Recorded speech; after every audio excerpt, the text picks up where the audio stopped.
us now on Illinois Lawmakers, Assistant House Majority Leader Jak Hoffman of Swansea. Good to have you back on the program. Good to have you back in the gallery. It's great to be here, great to be here.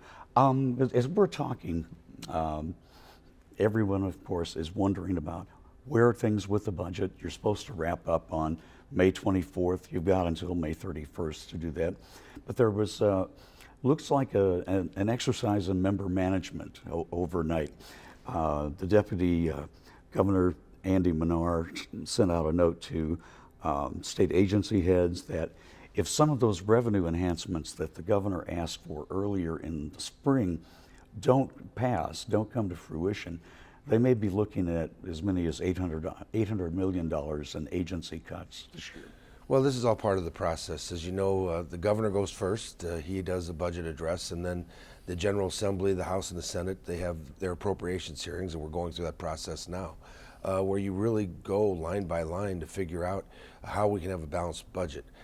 I can just say this, we have balanced the budget every year under the Pritzker administration, I believe nine credit upgrades. So the proof is in the pudding, and the credit rating agencies certainly have liked what we have done.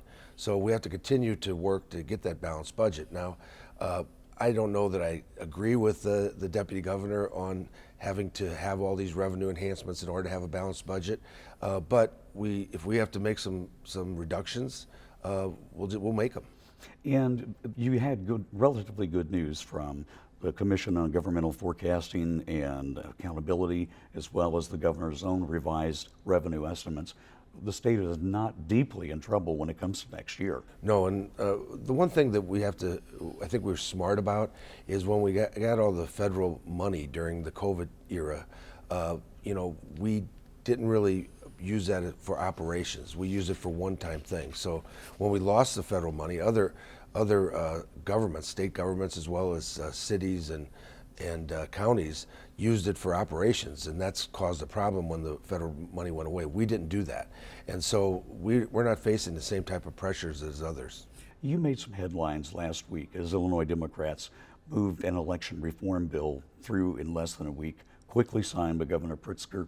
The legislation would bar major party candidates from entering a race if their party didn't field a candidate in the primary election cycle. What was the rationale behind that? Well, first of all, there's a process, and for many years, since 1988, believe it or not, I've went through that process where you get the petitions, you get on the primary ballot, and then you're your party's nominee. What we've seen is a rash of increases in the number of people who just get appointed and don't go through that primary process to become the nominee. In fact, in 2022, there were 40 Democrats and Republicans, both sides of the aisle, who were put on by the process of just having the backroom party bosses putting people on the ballot and not facing the voters in the primary. 2 years before that, in 2020, there were only 11. And 2 years before that, in 2018, there were only 5. So we've seen people skirting the primary process, and we think that, and the reason we passed the bill is we think that we should get rid of the backroom deals. People should face the voters. They should talk about what they believe in, and then become their party's nominee. Your Republican colleagues basically voted present as a group. They criticized the speed with which this went through both the House and the Senate, and that it might be helping out a Democratic incumbent in the Metro East area. Well, it isn't about one person, and I can tell you from talking to some of my Republican colleagues who I love to serve with, some of them were very happy about the bill as well. I want to ask even though they voted present. I want to ask one more question for you. There's a new project that you're working on to move the Metrolink all the way out to Scott Air Force Base from St. Louis? Yeah, so our transit system is light rail transit system. It starts in Lambert Field in St. Louis, comes through East St. Louis into Belleville and onto the eastern edge of Belleville. Well, we, as part of the 2019 Capital Bill, we funded the extension of that all the way to Scott Air Force Base and the Mid-America Airport. So we're going to have the two major airports in the St. Louis area are going to be connected by a light rail system. That's ongoing jobs, economic development, And we're seeing a huge Boeing facility being built there, manufacturing facility, which is going to create over 300 jobs, where they're going to actually build drones for the Navy.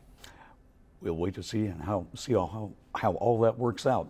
So thank you very much for your time on Illinois Lawmakers, Representative Hoffman. We appreciate it. Good to see you and welcome back.